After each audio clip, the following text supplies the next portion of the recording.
92,5 FM Pro 4 RRI Makassar. Assalamualaikum warahmatullahi wabarakatuh. Dan selamat malam sahabat budaya dimanapun Anda berada. Senang sekali untuk malam hari ini kembali lagi bersama saya Dewi Satriadi dalam program acara kita Apresiasi Budaya Lokal. Sahabat budaya, kali ini kita akan bersama melalui Zoom ya, dengan narasumber yang akan membahas terkait dengan pemberdayaan masyarakat guna peningkatan kemandirian ekonomi dan kualitas SDM. Melalui Zoom sekali lagi narasumber kita sudah tersambung dengan penggerak swadaya masyarakat ahli pertama. Beliau adalah Ibu Murni Indrayani SEMM, yang kita langsung saja malam hari ini menyapa beliau. Ya, Assalamualaikum warahmatullahi wabarakatuh Ibu Murni. Waalaikumsalam warahmatullahi wabarakatuh. Iya, gimana kabar? Gimana kabar hari ini? Alhamdulillah sehat walafiat ya Bu Murni. Iya, sekali lagi kita akan membahas terkait dengan pemberdayaan masyarakat guna peningkatan kemandirian ekonomi dan kualitas SDM. Iya? Katanya terkunci ya. Apanya nih yang terkunci nih Bu? Hatinya.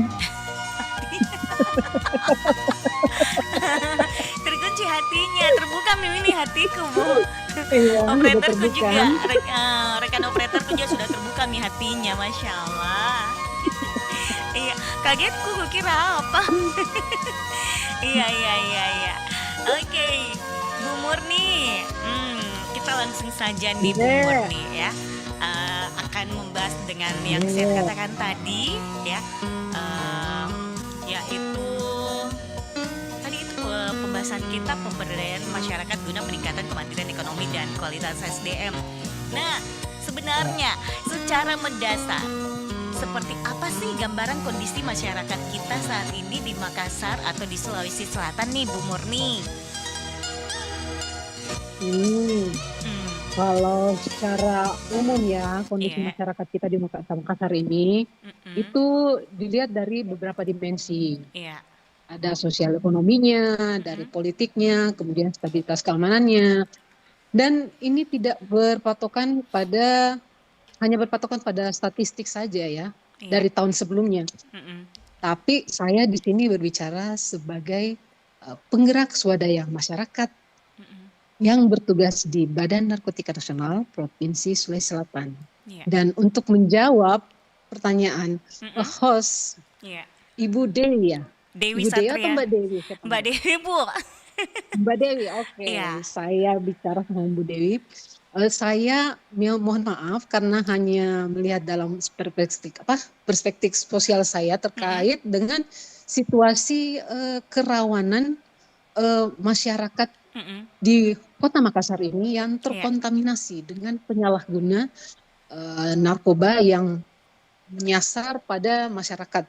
Dan sasarannya itu biasanya pada usia produktif. Jadi kalau melihat gambaran kondisi masyarakat kita itu biasanya kami di Badan Narkotika Nasional Provinsi Sulawesi Selatan itu berusaha untuk melakukan pemberdayaan masyarakat berdaya guna, membuat masyarakat tersebut berdaya guna di mana wilayah rawan, biasanya di wilayah rawan ya, itu bisa menjadi wilayah yang bisa berdaya guna dan bisa bersinar, bersih dari narkoba. Seperti itu. Nah, sebagai seorang penggerak swadaya masyarakat ahli pertama nih Bu, apa peran krusial dan fokus utama dari profesi ini dalam mendampingi masyarakat? Nah ini saya sebagai penggerak swadaya masyarakat itu kan sebuah jabatan fungsional di struktur organisasi di BNN Provinsi Sulawesi Selatan. Itu tidak bisa bergerak sendiri. Jadi kami harus bersinergi dengan bidang lain yang ada di Badan Narkotika Nasional Provinsi Sulawesi Selatan.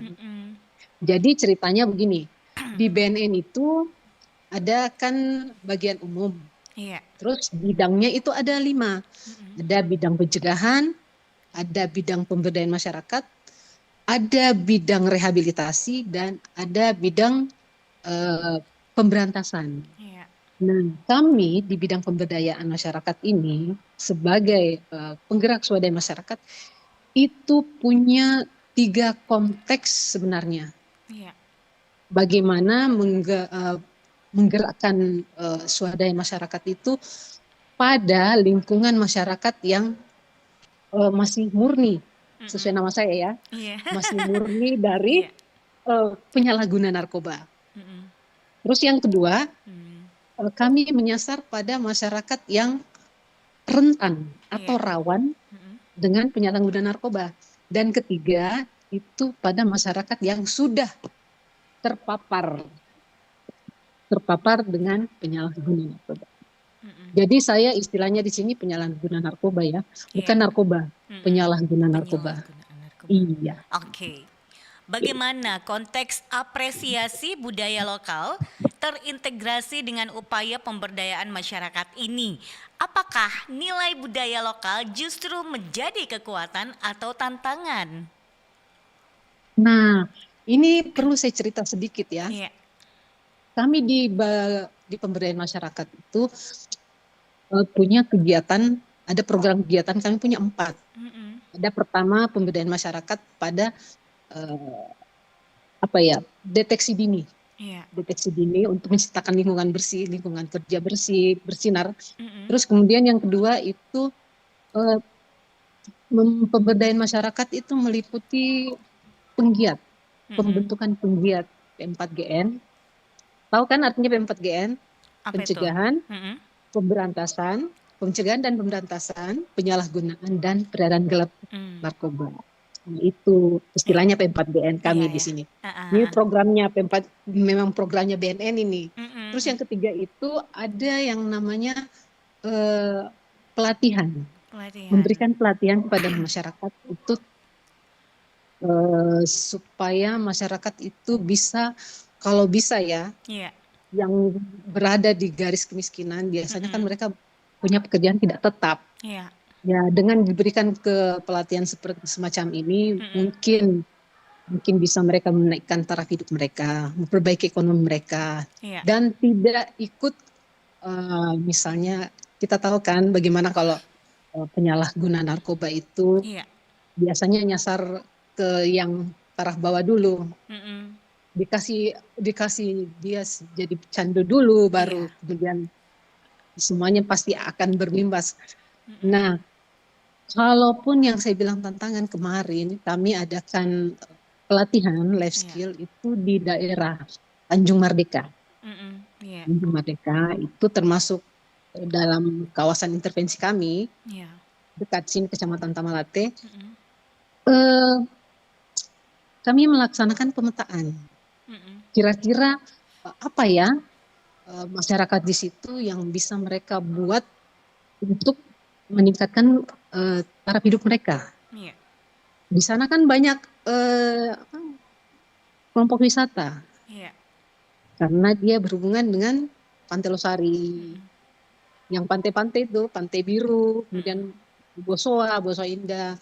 Nah, mereka mengusulkan supaya bagaimana kalau mereka mengadakan membuat semacam souvenir dari hasil-hasil laut itu, biasa karang-karang, pasir lautnya, ya itu yang mereka bentuk.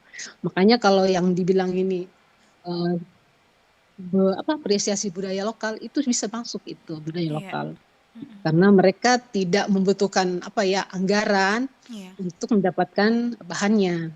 Mereka langsung dapat, terjun aja langsung ke situ, ke pantai, pasti langsung dapat. Iya benar. Ya. Oke, baik, kita langsung ke pertanyaan intinya nih Bu Murni.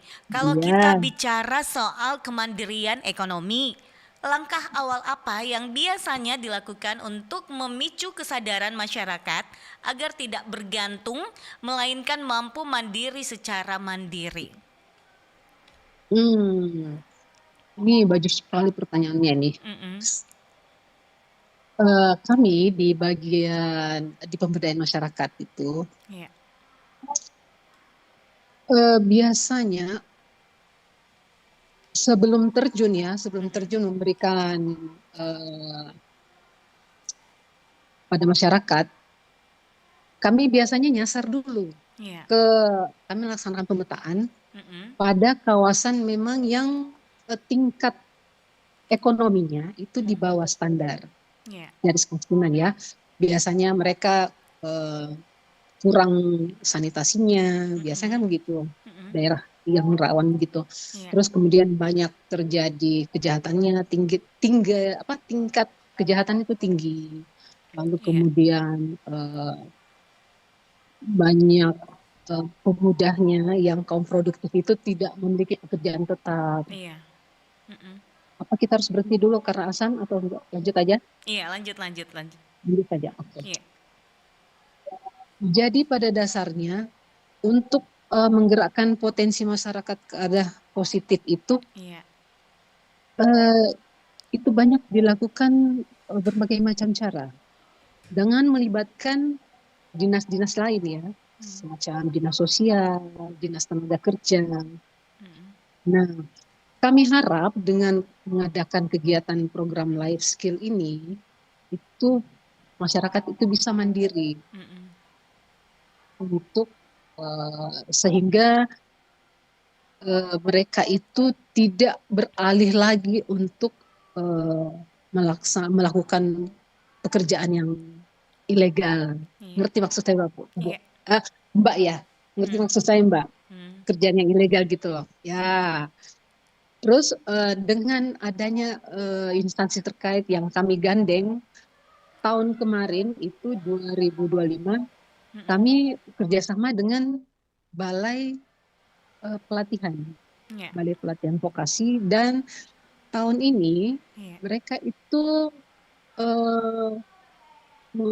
ada surat permohonannya untuk bekerja sama untuk menyiapkan peserta bagi mereka.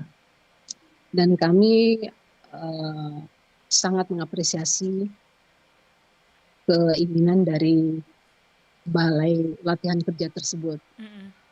Ya, mungkin dengan adanya pelatihan, kemudian edukasi, dengan sosialisasi itu mungkin bisa membuat masyarakat lebih mandiri. Itu aja, Mbak. Meningkatkan kapasitas mereka. Iya. Baik, mengingat program ini juga terafiliasi dengan BNN, sejauh mana kemandirian ekonomi dan kualitas SDM ini berkolaborasi dalam menciptakan ketahanan masyarakat? Misalnya, menciptakan lingkungan bersih, narkoba, atau bersinar. Nah, kami di BNN, kembali lagi Mbak, kami tidak kerja sendiri. Ada saya bilang tadi bidang pencegahan. Benar. Nah, bidang pencegahan ini kegiatannya itu mengadakan sosialisasi. Sosialisasi, kemudian kampanye. Dan mereka menyasar itu 4 aspek kehidupan. 4 aspek lingkungan. Ada pada masyarakat, kemudian ada pada pemerintahan atau BUMN, lalu kemudian pihak swasta dan pendidikan. Jadi kalau yang dibilang berkolaborasi dalam menciptakan ketahanan masyarakat itu, kami sudah lama. Sejak berdirinya BNN itu sudah lama yang namanya kolaborasi. Karena terus terang Mbak ya, kami di BNN ini perpanjangan tangan dari BNN RI. Kemudian di 24 kabupaten kota di Kota Makassar ini kami punya cuma 4 BNN kabupaten kota di antara 24 kabupaten kota di Sulawesi Selatan. Makanya kami betul-betul dari kemarin, dari munculnya BNN itu kami sudah berkolaborasi. Karena kami berharap dengan adanya kolaborasi dan komitmen bersama untuk melawan penyalahgunaan narkoba ini, itu kami sangat betul berharap supaya kami dibantu oleh masyarakat dalam hal ini, ya 4 segmen tadi yang saya katakan, Mbak. Iya. Oke, baik. Bagaimana Ibu melihat potensi ekonomi berbasis potensi lokal seperti UMKM kerajinan, kuliner khas, atau budaya lokal dalam mengangkat kualitas SDM di kalangan pemuda dan keluarga? Ini berkaitan dengan program kami di tahun 2026 ini, Mbak ya. Iya, Mungkin sudah dengar dari teman-teman saya, rekan-rekan saya, iya, itu ada program selain program P4GN ini, iya, itu menyasar pada program Ananda Bersinar. iya. Ananda Bersinar itu adalah aksi nasional Mm-mm. anti narkotika dimulai dari anak. Iya. Nah, jadi kalau kami melihat UMKM kerajinan Mm-mm. atau kuliner khas itu sangat mengapresiasi. Iya. Kenapa, Kak, Mbak? Iya. Kalau kita bisa hitung sekarang, Mm-mm. warkop di sini berapa kira-kira perbandingannya? Deh, nggak tahu banyak Dengan sekali. lah Terlalu itu banyak. sebenarnya Iya. itu sebenarnya bisa dikatakan kelemahan kita juga, Iya. karena bisa enggak Mm-mm. maksudnya selain warkop itu kita bisa membangun yang lain Iya. selain warkop. Mm-mm. Jadi kami selain kerjasama dengan BPPC tadi, Iya. itu Badan Balai Besar Mm-mm. Produktivitas Vokasi dan Pelatihan itu, Mm-mm. mereka menawarkan bukan cuma di kegiatan apa lagi nih? Apa ini ya kalau yang kopi-kopi tuh? Oh, Ya, barista. barista. Iya, Ya, betul. barista. Mereka juga menawarkan sebenarnya Iya. ada barbershop, Mm-mm. kemudian ada mereka menawarkan juga di servis HP, Iya, servis benar. AC. Mm-mm. Terus ada mereka juga menawarkan apa keahlian alat berat. Iya, iya, iya. Bahkan mereka juga menyasar ibu-ibu yang membuat keripik, Mm-mm. ya Iya. keripik ubi, keripik kentang. Mm-mm. Jadi kalau melihat program UMKM itu Iya. cukup apa ya, cukup berkembang pesat kalau saya lihat. Iya, iya. Tapi itu lagi saya bilang Mm-mm. warkopnya yang kebanyakan. Banyak sekali, terlalu banyak persaingan. Iya. Betul sekali. Iya, betul. Seharusnya apa ya, sedikit kreatif lah selain Iya. warkop. Mm-mm. Bisa enggak? Iya, betul, betul, betul. Sekarang lagi Iya, menjamur yang namanya betul. warkop. Mm-mm. Hmm, Oke. akhirnya ya. Terus apa lagi, Mbak? Oke, kita lanjut lagi nih. Mm-mm. Apa tantangan terbesar di lapangan saat mengajak masyarakat untuk mau belajar dan mengembangkan SDM-nya nih, Bu? Nah, ini ada kasus, Mbak ya, Iya. baru-baru. Mm-mm. Kami mau mengadakan pelatihan life skill. Iya. Ternyata masyarakat situ mendengar namanya saja BNN, mereka sudah tidak mau datang. Iya, iya. Mindset Takut mereka ya, sih harus takut. berubah. Uh-uh. Iya, mereka takut ditangkap Iya, lah, iya, takut iya, benar. ditanyain ini itulah, takut Mm-mm. dites urin Iya, lah. iya. Nah, akhirnya kami melakukan pendekatan Iya.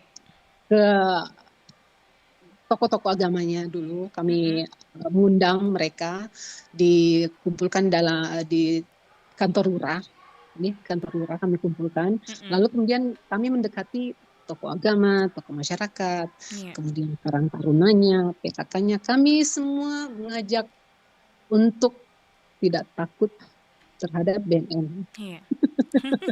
Itu dulu, Mbak. Iya, iya. Jangan takut sama BNN. Mm-mm. Lalu kemudian yang kedua, Iya. kami mengintervensi Iya. tempat mereka atau lokasi mereka itu bukan dalam rangka penggerebekan, Iya. tapi dalam rangka untuk membantu memberikan bimbingan teknis pemuda mereka Mm-mm. yang usia produktif itu Iya. untuk memberikan edukasi dan keahlian. Mm-mm. Dan kedua, tujuan kami juga untuk mengumpulkan penggiat P4GN sebagai perpanjangan tangan BNN dalam memberikan informasi dan edukasi mengenai tentang bahaya narkoba. Itu Mbak. Oke. Iya. Baik, Bu Murni, sebelum kita lanjut lagi kebersamaan kita pada malam hari ini, obrolan kita undang juga sebentar pendengar kita di 0811 400 9250 yang ingin menanggapi pembahasan kita terkait yang kita bahas pada malam hari ini. Namun kita sebelum kita lanjut obrolan kita dengarkan dulu yang berikut ini. Oke. RRI Digital dengan tampilan baru. Berbagai konten kolaborasi dari berbagai program nasional, termasuk siaran visual langsung, siaran radio langsung, daftar putar musik, podcast, berita video, dan berbagai fitur interaksi pengguna dalam permainan. Berbagai konten menarik seperti suka, komentar, dan berbagi, serta obrolan langsung dengan penyiar dan pengguna. Pesan langsung dan fasilitas obrolan pribadi antara pengguna aplikasi juga tersedia. RRI Digital tersedia di Google Store dan App Store. RRI Digital.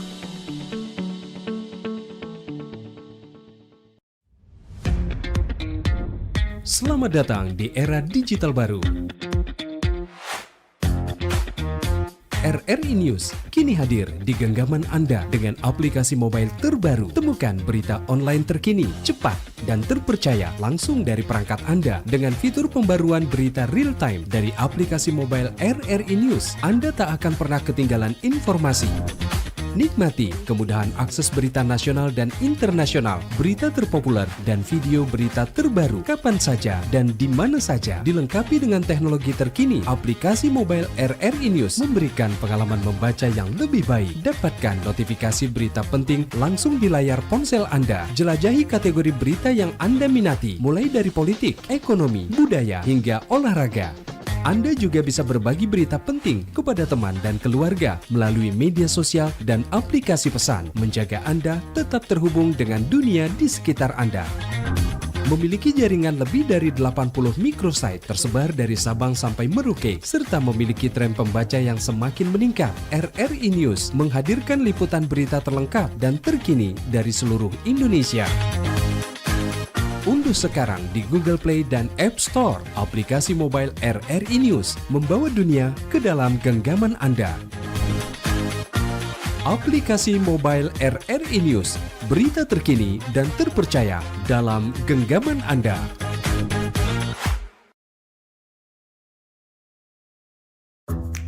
Wih, keren banget nih. Katanya ada obat herbal bisa mencegah sakit gigi seumur hidup. Ada hoax tuh. Widih. Ini juga keren nih. Ada sumber energi baru PLTH, pembangkit listrik tenaga hampa. Iya, itu juga hoax kali.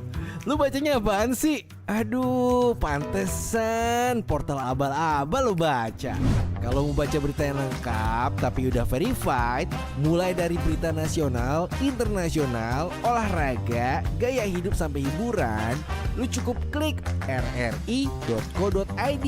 Di situ lu juga bisa streaming RRI Digital. Aduh, makanya cek-cek dulu biar gak kegocek di rri.co.id.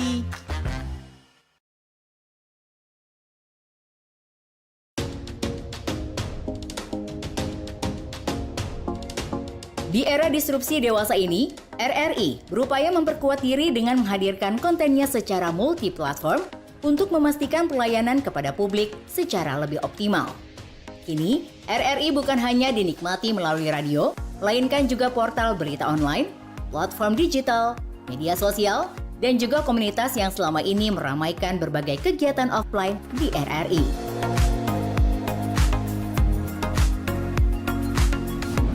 Pro2 untuk teman terbaik kamu. Kali ini ada Mariana yang katanya pengen titip salam buat Mbak Nur yang lagi di Paris.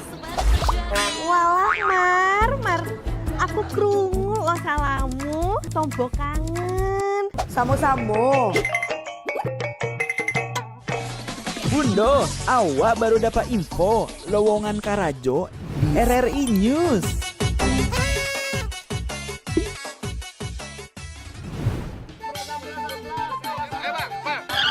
Nyanyi lagu apa kita, Pace? RRI Digital saja toh.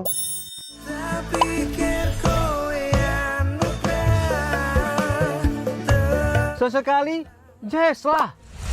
Semangat ya manggungnya. Iya dong, kan mau manggung di komunitas. RRI ada di berbagai platform. Sekarang banyak cara menikmati RRI. Kamu yang mana?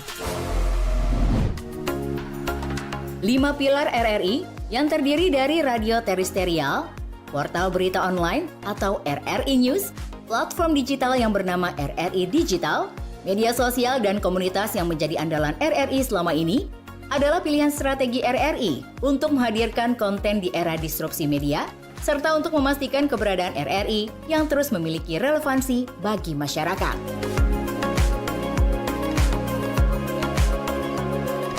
Berita online RRI News memiliki tren pembaca yang semakin meningkat. Dengan posisi di peringkat 40 besar, dari ribuan berita online secara nasional, RRI News memiliki profil pembaca yang beragam, baik dari segi usia maupun kategori paling banyak dibaca. Portal ini memiliki lebih dari 80 microsite yang tersebar di banyak daerah, dari Sabang sampai Merauke. RRI News siap menjadi mitra pembangunan di daerah Anda, menyampaikan informasi pembangunan kepada masyarakat.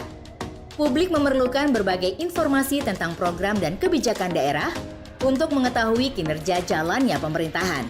Sementara pemerintah daerah memerlukan opini dan aspirasi masyarakat sebagai strategi merumuskan kebijakan. Dengan keterlibatan diseminasi informasi oleh RRI yang hadir secara multi-platform, akan membuat komunikasi pemerintah daerah kepada masyarakatnya berlangsung secara lebih efektif dan sangat mendukung pemerintah daerah. Ada sejumlah alasan mengapa RRI News layak menjadi mitra pembangunan pemerintah daerah.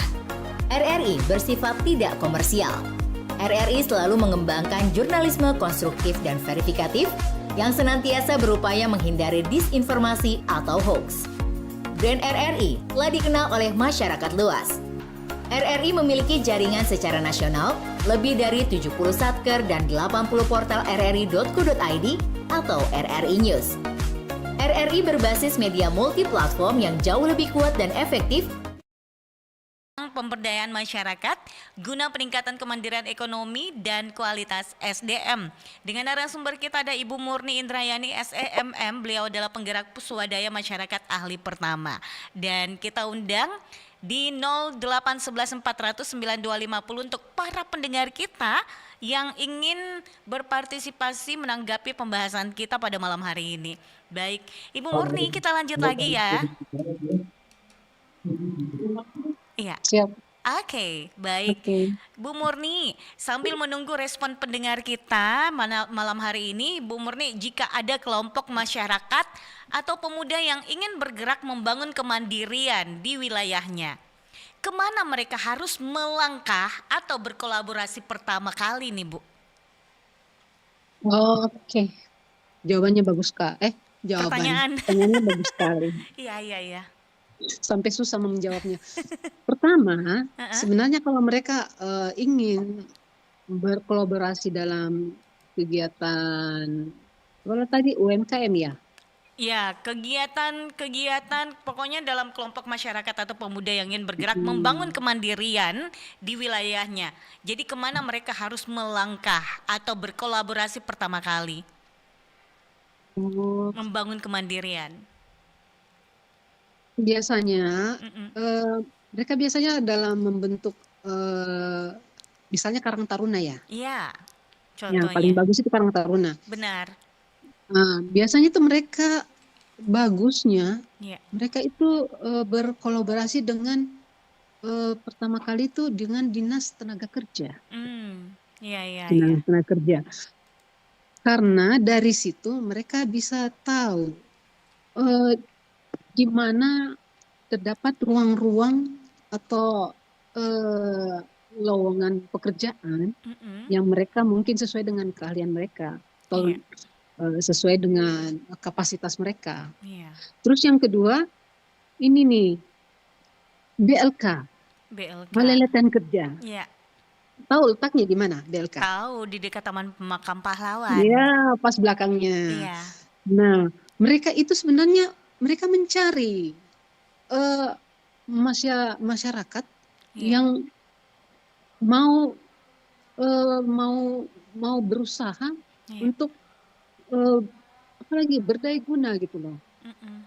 Mereka mencari, dan usia mereka itu yang usia produktif itu mereka nyasar di usia 15 tahun Mm-mm. sampai 56 tahun. Oh iya, iya, iya. Bayangkan.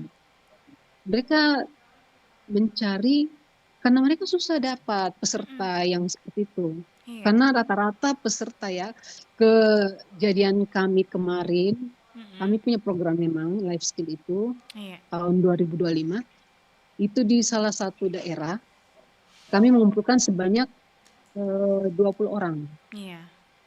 pemuda yang memang terkait pada servis HP. Iya. Nah, kami kerjasama dengan ini dong BLK untuk mengadakan kegiatan di lokasi itu, lokasi kantornya mereka, karena mereka punya peralatan dengan perlengkapan yang lengkap. Nah, ternyata pada saat hari H itu banyak yang tidak hadir. Iya. Kenapa? Karena mereka berpikir, karena mereka berpikir ini kegiatannya 3 hari. Iya. Kalau saya mungkin kerja di luar, mungkin saya bisa dapat uang segini. Terus kemudian kedua, karena kalau kita sudah masuk di pelatihan itu, Iya. itu kita harus selalu hadir tepat waktu, dan waktunya itu 8 jam. Iya, Hari. lumayan. Nah, kami di BNN itu mengkerucutkan harinya. Kalau di BLK itu mereka punya ketetapan waktu memang 5 hari. Iya. Jadi 5 kali 8 jam itu berarti mereka 40 JP. Iya. Dan yang tidak diketahui oleh mereka bahwa kalau mereka sudah mengikuti itu, mereka otomatis dapat sertifikat. Iya. Dan sudah terdata nama mereka itu di Dinas Tenaga Kerja. Iya. Nah, banyak yang belum tahu tentang hal ini. Iya. Nanti saya bagikan ini ya Mbak ya, Iya. linknya ya, Iya, iya, boleh. supaya generasi muda kita yang usia produktif itu bisa ikut mendaftar di situ. Iya. Oke, sip Itu lah. saja Mbak. Oke. Iya. Nah, ini bisa bagikan cerita singkat atau contoh nyata nih, Bu, dari kelompok masyarakat yang sukses berdaya secara ekonomi dan SDM-nya meningkat setelah didampingi. Nah, ada. Ada. Tapi sudah lama juga sih. Iya, nggak apa-apa. Kami di daerah, saya sebutkan daerah atau enggak usah? Nggak Nggak usah ya? apa-apa, nggak apa-apa. Oh, enggak apa-apa. Iya. Biasa dengar kampung narkoba?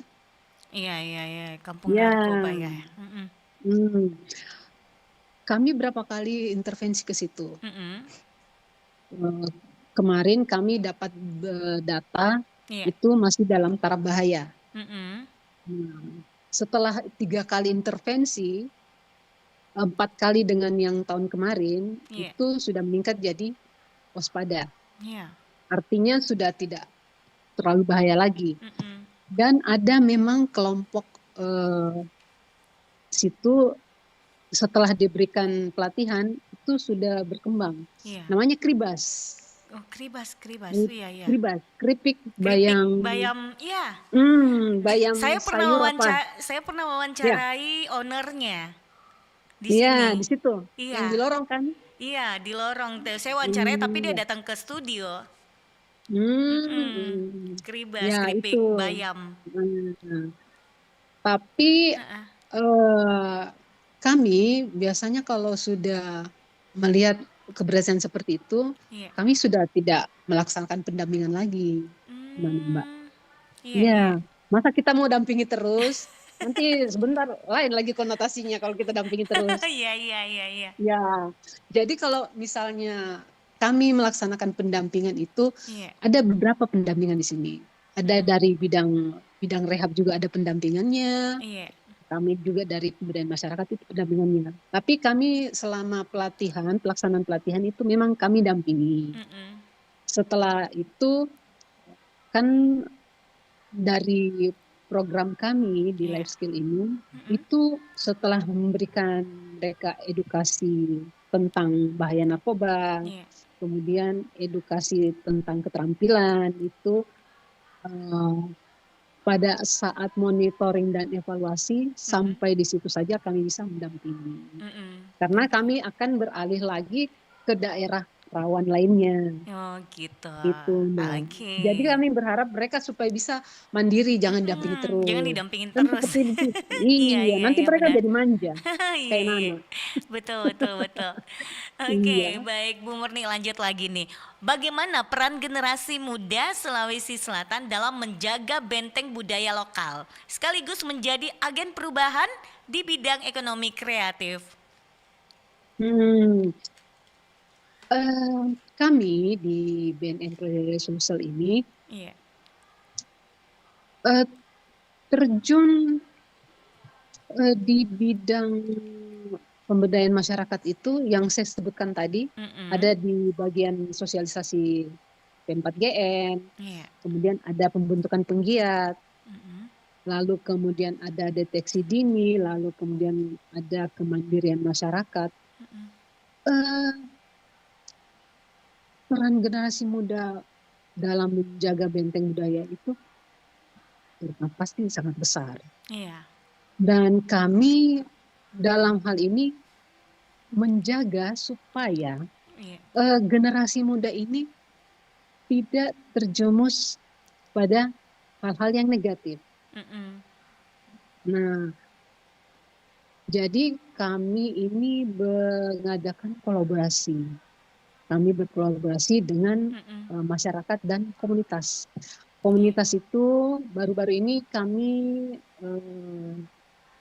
programnya itu selain Ananda, ada juga menyasar pada Saka Pramuka. Iya. Jadi bukan cuma dari kesehatan yang punya Saka Pramuka, kami juga baru muncul nih tahun ini Saka Pramuka anti narkoba. Nah, dengan kami berharap dengan adanya Saka Pramuka anti narkoba ini itu bisa kami sejak dini membentengi generasi muda kita dari penyalahgunaan narkoba ini. Iya, iya, iya.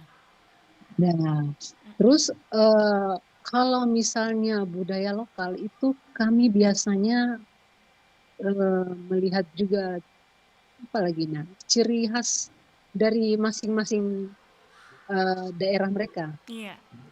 Ya, jadi kalau misalnya kami mengadakan kegiatan atau misalnya mengadakan pelatihan, itu kami karakteristiknya dulu kita perhatikan dalam pemetaan itu. Nah, sehingga generasi muda dengan memberikan informasi dan edukasi itu bisa menjadi kuat dalam hal penyalahgunaan narkoba ini dan bisa membuat perubahan secara signifikan terhadap taraf hidup mereka. Itu. Karena sekali mencoba semuanya hancur. Betul.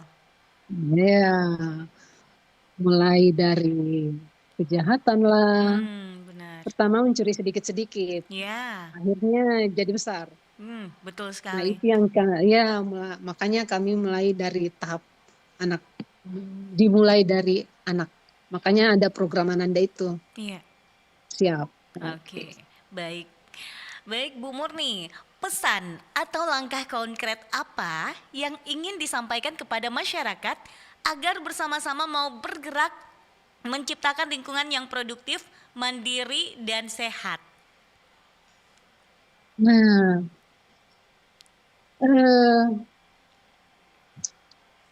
kami tahu bahwa masyarakat itu bosan, capek dengar yang namanya teori. Iya, iya. Ya, makanya untuk menciptakan lingkungan yang produktif, mandiri, dan sehat, itu sebenarnya dimulai dari keluarga. Iya. Nah, Dengan membentengi keluarga dari hal-hal yang negatif, itu kami berusaha supaya mereka bisa menciptakan keluarga yang sehat, kemudian produktif, mandiri, dan jauhi narkoba. Iya. Itu aja, Mbak. Oke. Dimulai semuanya dari keluarga. Dimulai Sebagai dari benteng keluarga. pertama. Iya. Oke, sebagai benteng utama. Iya. Baik, sebagai closing statement-nya nih Bu Murni, apa yang ingin Ibu Murni sampaikan untuk menutup kebersamaan kita pada malam hari ini? Oh iya.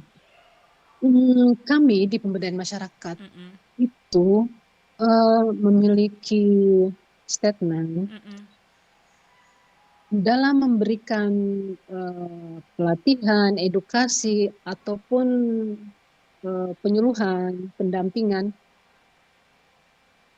ibaratnya kami jangan memberikan ikan pada mereka, tapi memberikan pancing. Karena kalau memberikan ikan ya satu kali makan ya langsung habis. Tapi coba kita kasih pancing dia, mereka akan, insya Allah mereka akan hidup terus dengan menggunakan hasil dari pancingan mereka.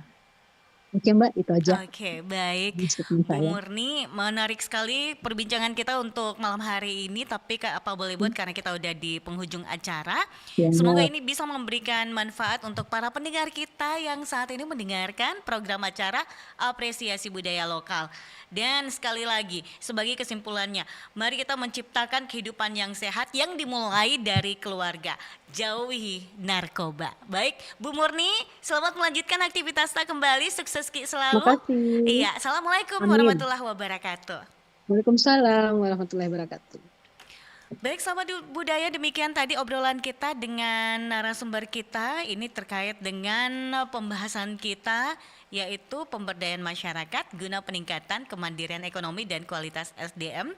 Dengan narasumber kita penggerak swadaya masyarakat ahli pertama, Ibu Murni Indrayani SEMM. Semoga informasi ini bisa memberikan manfaat untuk kita semuanya. Jangan kemana-mana, kita lanjutkan kebersamaan kita bersama saya Dewi Satriani hingga jelang jam 20 waktu Indonesia Tengah nanti.